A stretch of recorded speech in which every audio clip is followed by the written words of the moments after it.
Hi everybody, this is Salar and you guys are welcome to this exciting course on C Sharp. In this course, we are learning C Sharp step by step. This is the last lecture of the course, last but not least. Before we start the topic, I must say it has been a wonderful experience to have you guys on board and teach you guys coding basics. Like I told you in the previous lecture, this journey has been wonderful and I enjoyed creating content for you. Thanks for the appreciation, liking the videos and following all the lectures. Now this last lecture is all about how to utilize the debugging tool and work with the breakpoints. Debugging with breakpoints is a wonderful tool in order to find errors and bugs in a program. What we actually do is we put breakpoints in our program and take the executions control in our hand. That means we can pause the execution at some point and then we can execute the application step by step and study all the changes taking place in the application. So let's see how do we work with this interesting tool. Here is the code from the previous lecture. We wrote a parking house program. So we need to clean our code file before we start with the breakpoints.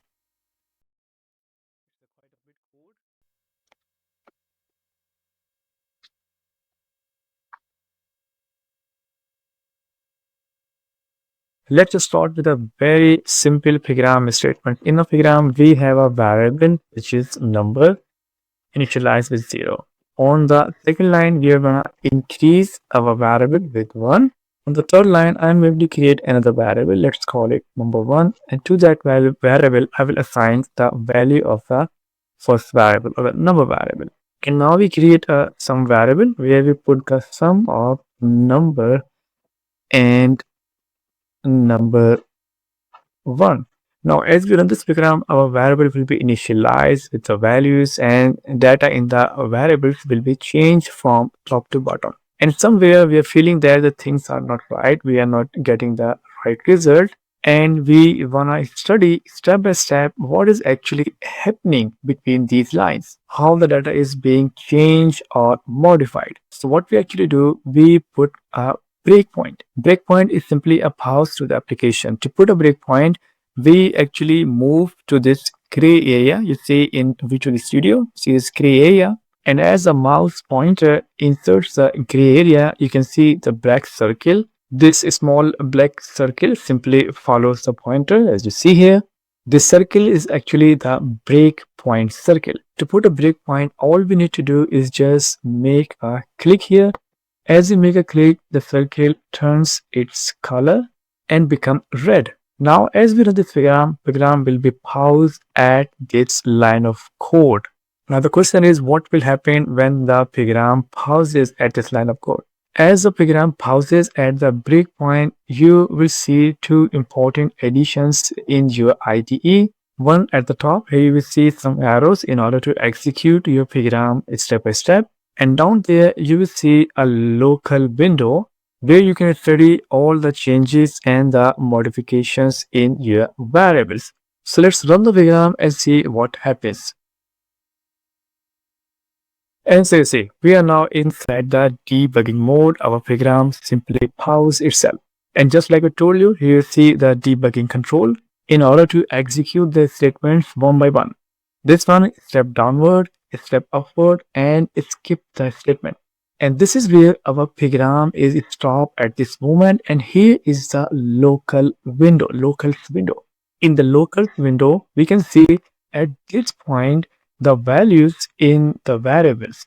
The number variable has 0, number 1, 0, and the sum is also 0. The type of the variables integer, integer, and integer. Now we are going to press the move down button and I can see our program has successfully executed the first statement, and after the first statement number is still 0. And here is the control. Our program stands right here now. I'm going to press the down arrow again, and now you can see after the execution of this statement the value of the number variable is 1. Let's now execute the program one step further.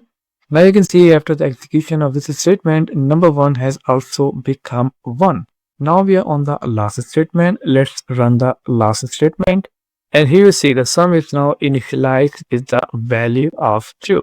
So you see the interesting tool, right? You have more control on the execution of your application. You can step by step study the modification and all the changes in your program. Let's stop the debugging process. You can also put multiple breaking points. We're not going to put them.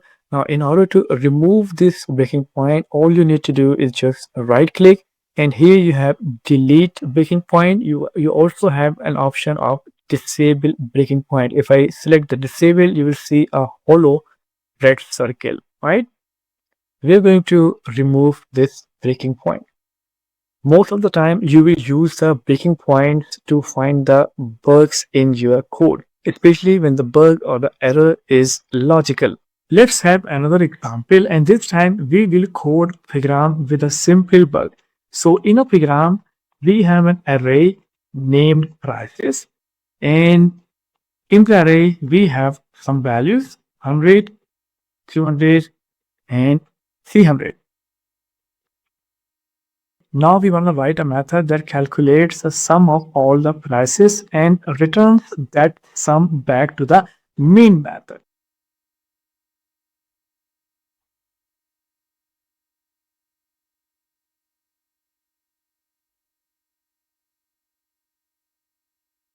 Here we are calling a method and passing our array as parameter. Now we will use the bulb icon in order to generate the method's definition. And here we have the method's definition. To set the sum of all the variables, we need a variable. Let's call it sum. And now we are going to add on all the values using the for loop.